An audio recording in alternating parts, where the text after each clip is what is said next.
Chapter 15. On the day of the Division Cup banquet, every member of the Riverbend team and coaching staff, save one, bounded out of bed eager for the evening banquet. The exception was Alan Foster. Before he could attend the banquet, he had to pay a visit to his former company. What had seemed like such a good idea now seemed like anything but. Foster Burroughs Performance Management had rented a small office, and when Alan arrived, Wes Burroughs was already there with the coffee brewing. The demand for Alan's services had been so great that Wes joined him earlier than either had anticipated. Wes' previous experience in training and as a human resource manager for a large company was invaluable. Alan had been concerned that lack of formal training and certification would hamper their efforts to be effective in the field, but he quickly found out that wasn't the case. His audiences immediately recognized the power of the 4 keys Weatherby had given him for building a high-five team. As he poured himself a coffee, Alan quickly ran through the PUCK acronym in his mind. First, providing a clear sense of purpose with values and goals, reinforced with a charter or a covenant that gave team members a reason to trade self for selflessness. Second, unleashing and developing skills, continuously building individual skills that, in turn, bolstered collective skills. Alan was still in awe of the fact that the team itself had built a collective skill level which transcended the individual skills so much that even if a highly skilled player dropped out, the team continued at a high level. Team skills were more than the sum of individual skills. Alan had seen this happen when Jade, the team's most skilled player, was sick with the flu and couldn't make an important game 3 weeks after he had returned to the team. He was missed, but they still squeaked out a win against a tough opponent. Rather than falling apart, as they would have in the first weeks of the season, they played together, covering, passing, and keeping control of the puck. Third, creating team power. None of us is as smart as all of us had been the real turning point. Alan also liked the phrase's synergistic harmony. The boys might not understand the words, but they knew exactly what Coach Foster meant. They realized that by working together as a team they could beat the best there is, if the best there is didn't work as a team. This realization had convinced everyone that the holy grail of the Division Cup really could be theirs. The other teams had larger, more skilled players, but very little teamwork. Fourth, keeping the accent on the positive, Weatherby's 3 R's, repeated reward and recognition, had, as she promised, closed the loop to the other 3 keys. The coaches had deliberately sought instances where behavior was aligned with efforts in those areas. The age-old wisdom that people repeat performance for which they get praised turned out to be right on for grade 5 boys.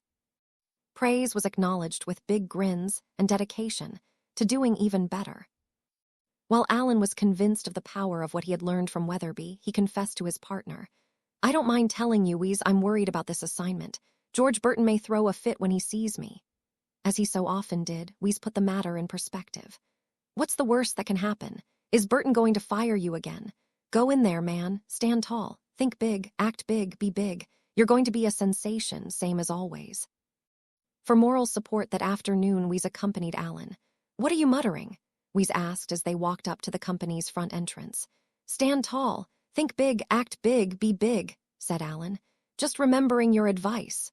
Fortunately for Alan, George Burton wasn't at the door to meet him. Allison Preston, who did greet him, was new since Alan's time and brought Mr. Burton's apologies. He'd be a few minutes late. Alan followed Allison to the stage of the auditorium without incident, but once on the platform, most of the people in the room recognized him as he stood slightly to the side, while Allison again expressed Burton's regrets for being late. She then read a glowing introduction, which she revealed had been written by the president himself. Allison had practiced her presentation and thought she'd done a good job, but after she finished, the audience sat in stunned silence.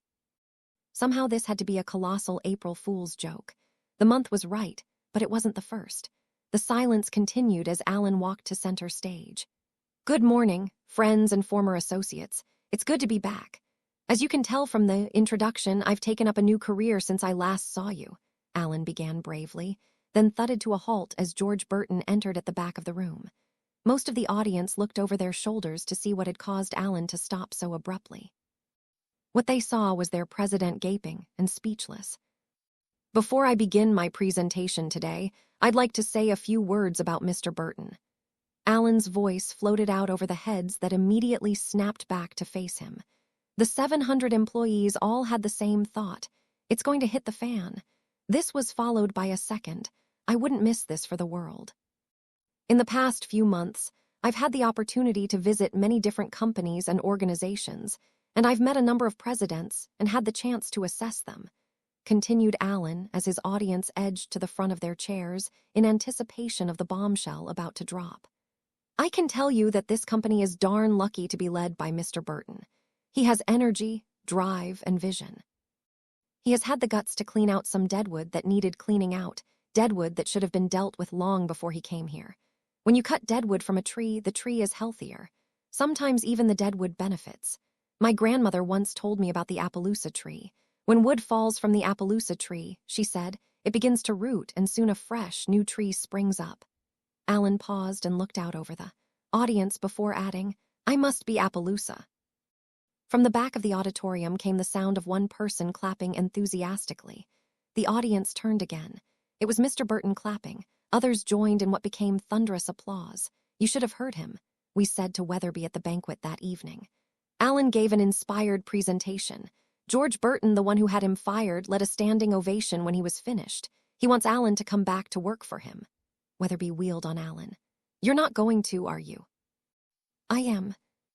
You're crazy. I warned you, said Weatherby. Sorry, but it was just too good an offer to pass up. Weatherby looked at Alan with fire in her eyes. Now listen to me, Alan Foster. I sure hope you haven't signed any sort of contract yet. Well, I haven't yet, but I will. It's a great consulting contract. Wheeze and I will be there one day every 2 weeks for the next year, and the money is fantastic, said Alan. And then he grinned at Weatherby and said, Got you. Weatherby gave Alan a smile back. If it had been seen by Jack, he could have told Alan that it meant Weatherby would get even sometime. The highlight of the evening was the presentation of the medals. The Riverbend Warriors were called to the front, and a silver-plated medal bearing their name and dangling from a red sash was hung around the neck of each player. The coaches, too, were awarded medals, and the loudest applause of the evening was for Weatherby as she accepted hers. The only person not applauding, simply because he was too astounded to do so, was Bud Benson, coach of the Sandy Point Winterhawks, who had last seen Weatherby at a Riverbend practice calmly picking at a button. On her way back to her seat, Weatherby passed by where Bud was sitting. When she reached him, she stopped, leaned over, and said, This sure beats the hamburger I usually get. The evening quickly drew to a close. Alan, as always, drove Weatherby and Jack home, and on the way suggested his company name might sound better if it were Weatherby Foster Burrows. You could come in a day or two a week for a few hours, said Alan. I'd pick you up. No, I can't agree to that. But Foster Burrows Weatherby might work. Tim rode home with his dad. As he climbed into the car, he had a special request. I'd like to drive out by the edge of town on the way home if that's okay, out at the end of 4 Mile Road. Sure, but why out there? Kinda reminds me of where we used to live. And Mom. After a long pause, Tim said, Yeah, and Mom. It's dark. Wouldn't you rather go tomorrow? No, tonight please, I don't mind the dark. A few minutes later, they reached the spot where 4 Mile Road turned into State 508, beyond streetlights. Can we stop here for a minute, Dad? I'd like to get out by myself. Tim's dad didn't know what it was all about, but he could tell it was important. He was sure Tim would be safe enough, so he pulled over onto the gravel shoulder and stopped. Tim stepped into the cool night air of spring and walked slowly out into the newly plowed cornfield that ran alongside the road. Clouds covered the full moon, and it was pitch black. Just as Tim's dad lost sight of him and decided he should get out of the car, the clouds broke and a brilliant moon shone through to illuminate Tim. His dad settled back in his seat. If he'd been closer, he would have seen Tim's uplifted face. Thanks, Mom, Tim whispered to the moonbeams. I'm glad I played hockey. And Mom, you know what? Next year we're going to have a real high-five team. We're going to win the Division Cup. Then Tim held up the silver-plated medal that hung around his neck as if to show it to the moon. Look, Mom, isn't this great? It's for you, Mom, it says. Timothy Albert Burrows. Riverbend Warriors. Team member.